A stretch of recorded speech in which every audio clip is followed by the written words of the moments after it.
here with the Windsor Horology Club, and here's the president. Hello, everyone. How are you doing, President? I'm doing very well, thank you. Good, and here is another member here. I'm not going to use any names because I don't think we want to publish our names and addresses where we live.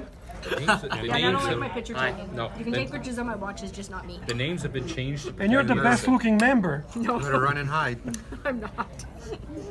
And here's the Cat Clooney. Hi, Cat Clooney. Hi. So we're getting together tonight talking watches, having a nice Chinese food, and some are more or less comfortable on camera. Fox. Thank you, guys. We'll look at the watches later on. Bear Clooney presenting the best horology club, Windsor Horology Club. Right, Mr. President? That's right. Thank you.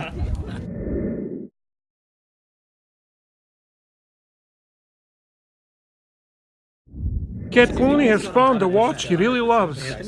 Cat Clooney. I grew up in Riverside, so it was a fun area to come over. That's a beautiful timepiece. What do you like about this, Soris? I like how the numerals pop, like have a 3D effect to it kind of thing, because of the way that the glass actually cuts and curves on the watch. I like we just have like quarter, 30. Later on, Yeah, around the owner of this watch is going to tell us a little more, but it is a beautiful timepiece.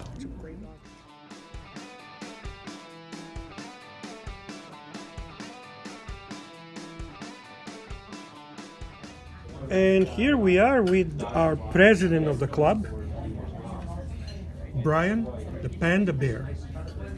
How are you, Bryan? I'm good. How are you, Mike? Very good. Bryan brought two really beautiful pieces from his exceptional collection.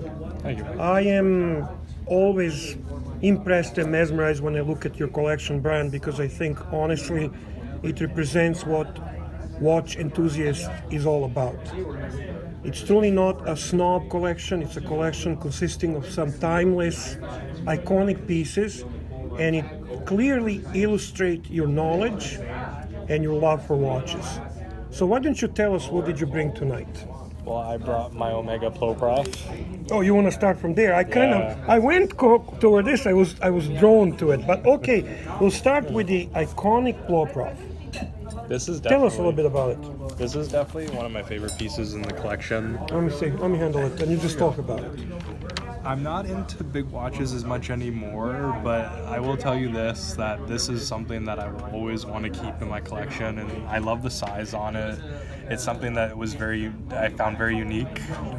And to me, this is my Omega watch. For most people, it's the Speedmaster. For me, this was my icon when it comes to Omega. You're kind of following similar path that Archie does, where one watch from one brand in your collection, but you're not doing it with idea. It just kind of happened like that. It just naturally progressed to that. Well, I always believed I wanted to see what everyone has to offer in Swiss watches. I didn't want to commit to.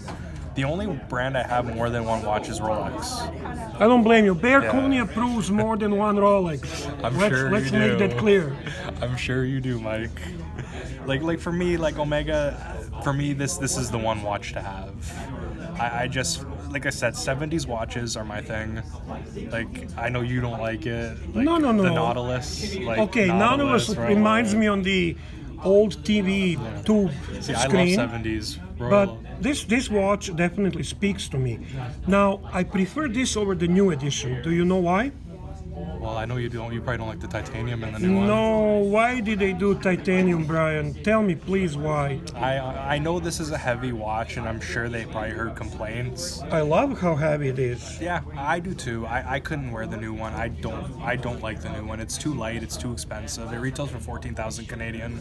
I don't know who in their right mind is buying it. Exactly. It doesn't make sense to me. I had trouble justifying paying this much extra for over a Speedy, but the reason like I said, I follow my heart. I don't always do the most logical thing when it comes to buying watches. Well, that's what makes you enthusiast. You're not a dealer. You are not a reseller. You're not a flipper. No. You're a guy who loves watches. Yeah, I buy what I love. Exactly. That's the thing. At the end of the day, I buy what I love. Now, what specifically you like about this piece? Tell me a little more about this piece. This is not something you see every day, so can we just talk a little bit about it? The K shape. When Yeah. I first saw this watch, I was like, "Holy crap! This looks like it's like a spaceship, like for diving. Like you just Yeah. take it under, you can go 1,200 meters. It'll come up. It'll always be standing tall. It'll always be the most unique watch in the room. People will look at it. Some people think you're crazy. Some people think it's awesome. I think it's awesome. Yeah, I really do. I totally agree. Frankly, I am obviously Rolex fanboy, and you know that. But I take this over James Cameron any day. Yeah, I offered you a trade. I offered you James Cameron for it, but you already have one. Yeah. So I guess it's not going to happen. No, it's not gonna happen. I don't blame you. You know what? As much as you think about changing up the collection, this is something that would stay. Even my dad loves this watch, and he likes to wear it. And it truly is awesome. It makes you stand out. It's just something different. You know, everybody has a Speedmaster, and you know that's the big thing. Like I want to be different with what I buy. I don't want to, like, you know, some people say you have to have a sub, you have to have a speedy. I don't believe that whatsoever, and I think you can stand out and With make your yourself unique approach Yeah. and unique taste. Yeah. Yeah, your collection proves that. Yeah, I don't have, like, you know me. I pick what's iconic to me. Like look at Rolex. Like I have like the James Cameron is a watch I love dearly. I Well, love the actually, dial. yeah, let's kind of touch on your collection. So what's in your collection and why?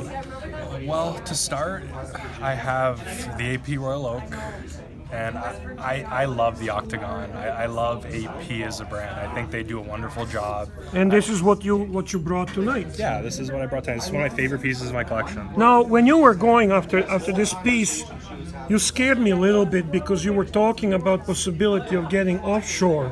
I like the diver. I'm a dive watch guy, but the thing is, I went with How, what was how do you long-term. feel after making decision to take Bear Clooney's advice? You know what? Long term, this is the watch to have. I can grow old with this watch. I'll have it forever. The dive, Look at that dial, Yeah. man. Look at that dial, Yeah. please. Look at that luxury feel. the dive watch at the end of the day wears very big and it's very sporty. This I can do anything with. Wear it Right. all the time. That was a great choice. Yeah. What else is in your collection? Other than the two that I have here, I also have my GLC Squadra, which is one of my favorite pieces in my collection. And I always tease you about You it, always tease me about it. but I love that watch. Actually, it it's looks amazing on you. Beautiful watch. Like the reversos to me, like I'm a big guy, I got a big wrist. First time I tried on a reverso, I was honestly disappointed. I looked at it, I'm like, I look ridiculous with this watch on. And you know, I got the chance to buy this Squadra that I got used, and I got a great deal, and I fell absolutely in love with it. And it's again another watch I would never want to sell. So that would be your dress piece in your collection. It is my dress piece, and Yeah. I think it looks great dressed up. Even when I don't dress up, I'll wear it. Yeah. It has that size and presence that it can be. It's more flexible than, let's say, small size If reversal. I had a small reverso only with a suit, would I wear it? It just doesn't make sense otherwise. Right. To me, I can wear the Squadra all the time, and it looks good. It makes sense. Yeah, but you're also a very unique guy in the aspect of what you wear with your suit, and you happen to be working in retail watch industry, and Yes, I do. and you managed to pull a Ploprof and James Cameron in your suit, and I do. actually it doesn't look strange at all. It actually looks very natural. I think it's all about the attitude. It is all about the attitude. You know, I never believed in you wear what, like, you know, some people say don't wear dive watches with a suit. Personally, I don't care what people think. I'll wear what I want to wear that day. I want to enjoy my watches. I'll wear them in like in a situation where most people wouldn't wear it. Like I'm sure people look at me with my Ploprof and think I'm crazy at work. Like I what's he don't. doing? I actually always give you compliment You on it. do, but I'm sure non-watch enthusiasts looking like, what's that guy with that? Yeah, thing? but they're different world. We don't It really is care what they different. think, No, do we? I don't care, not Yes. at all. People, you could say it to my face, and I'd be like, oh, I love the watch. Doesn't You bother know, Bear Clooney would love to do a state of the collection with you and actually talk about your whole collection, I know that you are expecting another very cool and interesting piece, which we're not going to disclose to our viewers yet, but I would love to kind of meet and go over your collection because frankly it's one of the most impressive collections I had privilege to see. So we're not going to disclose your collection at this point. Let's just say it is our ultimate collection in Bear Clooney's opinion. And when we have opportunity, we'll actually talk about your collection and do the state of collection. You agree? Yeah, that sounds good. Awesome. Yeah, we'll sit Your down. philosophy when it comes to watch collecting, why don't you share that with us? What is your philosophy? What do you advise those who collect watches? What I would advise is, I truly believe to get a taste of what everyone has to offer. Every brand has one great watch. Bear Clooney didn't really listen to you about that, right? He's really a little bit Rolex-centered, right? And I tell you all the time that you're a little Rolex-centered, but you love Rolex. And you know what? Everybody has their thing. Like look at Tommaso Jaeger. Like, Yeah. Tim Masso and his Jaeger is kind of like Bear Clooney and his Rolex. Exactly. You know, some people just have their thing, and for me, I like experiencing what everyone has to offer. Like, it's like look at me in Jaeger. Like, I always knew I'd love a Reverso. Right. And you know what? I finally got it, and I will tell you, it is one of the greatest lineups that I've ever seen. Right. And I think everyone should experience something like that. Like, everybody should have something from every brand and really see, because you know, so many people talk like they know every brand. Right. Very few people can say they've actually dealt Experienced with it. every Yeah. brand. You're right. And people are very easy to pull a trigger and criticize something they're not familiar with, just from even not having experience with it or knowing about it. I think that's the wrong way. Well, you know what? People want to justify why they bought is the best. Yeah, I That's- guess. That's the one thing. Like, look at everybody with the, like, look at our horology talk. What's the big battle? Rolex versus Grand Seiko. Yeah, I guess. A huge fight. You know, because Yeah. everybody wants to say that they're right. When in reality, both watches Are bring something. absolutely exceptional. They're yes. exceptional, exactly. Yeah. You know, if you want a more personal touch to your watch, you know, go Grand Seiko. Right. If you want something that's forever going to be timeless, that's forever going to be one of the most popular watches in the world, Right. like, you go Rolex. And if you want to be Kaz's friend, you go Chapek. Exactly. There you go. Now, you do have in front of you one of their Clooney watches that you're craving and you want to have.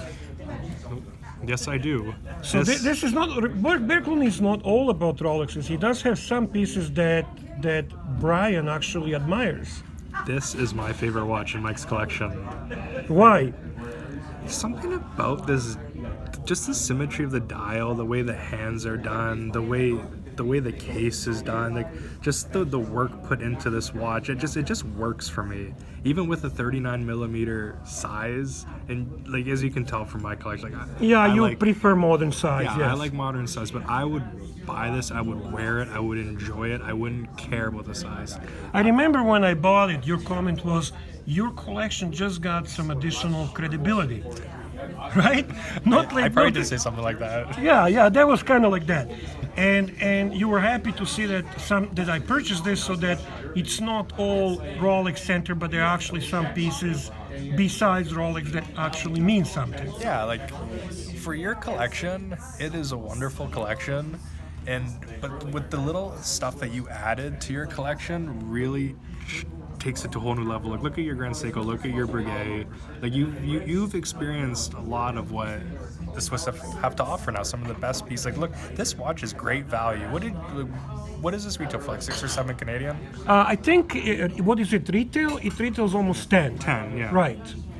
And you can pick it up on a used market for about 5. Yeah, which is great 50% value. discount. Yeah, that's great value for a watch like this, from a brand that has so much history and does make such beautiful watches. Like I love Rolex, don't get me wrong. I have 2 myself, and I really enjoy wearing them, but I couldn't imagine only being a one brand guy Right. and just wearing Rolex. Like, I understand why people do it. They're awesome watches. They're so durable. Right. Like, how can you go wrong with something? Because that's the thing. Like, you know, I love brands like Patek. I love AP, but they're not everyday watches. No. They're I not. do know that you also are a huge fan of Epigeon. I am a huge fan of it. But that's something I would definitely dream of getting. Even a Langasone. I love these brands. But they're not realistic though either. Like Right. wear I mean, this- we have to be capable to they're not always attainable. That's what you mean. No, and then even if you get one, you're not gonna wear it every day. You're probably gonna break it. Exactly, exactly. It's just You know not- what I always liked about you? I always liked about you that you like to do research about the watches, that you like to get to know, regardless if you don't have them. And you actually put an effort in it, and you never been jealous. And that's just something that I always admire among some people in our community. It's a rare thing to find with the watch collectors, because you know and I know that jealousy is something very ugly in our watch community. It's very big problem. You happen to be a guy that can appreciate the watch that you will never own. You know what? At the end of the day, like, why be jealous of other people and what they have? Like, I look at these brands that I can't afford. Like, look at me in MB&F. Like, I love those watches. Right, I right. love those watches. I'll never own one. I'll never own a Group of Force. I love the watch though. Right. They're so cool. Like, I wouldn't be jealous of a guy who had one. Like, look at some of the people in Horology talking what they have. Yeah, there's some amazing collection there. I would kill to have some of their watches that they Matthew have. McCabe? Yeah. Oh my God. Beautiful pieces. Yes, for I sure. would love to have some of those, but you know what? He does wish deep inside to be like Bear Clooney and have he all those does. Rolex watches. bet But he does. we'll give him a credit. I mean, where credit is deserved. He's second best collection in our group, right? Yeah, we'll go with that. We'll go with that. Anyway, Bryan, thank you so much. Looking forward getting to your collection and talking about your state of collection. Thank you so much for being a president of our club and making this happen. Oh, thanks for having me, Mike. I appreciate it. Thank you. Thank you.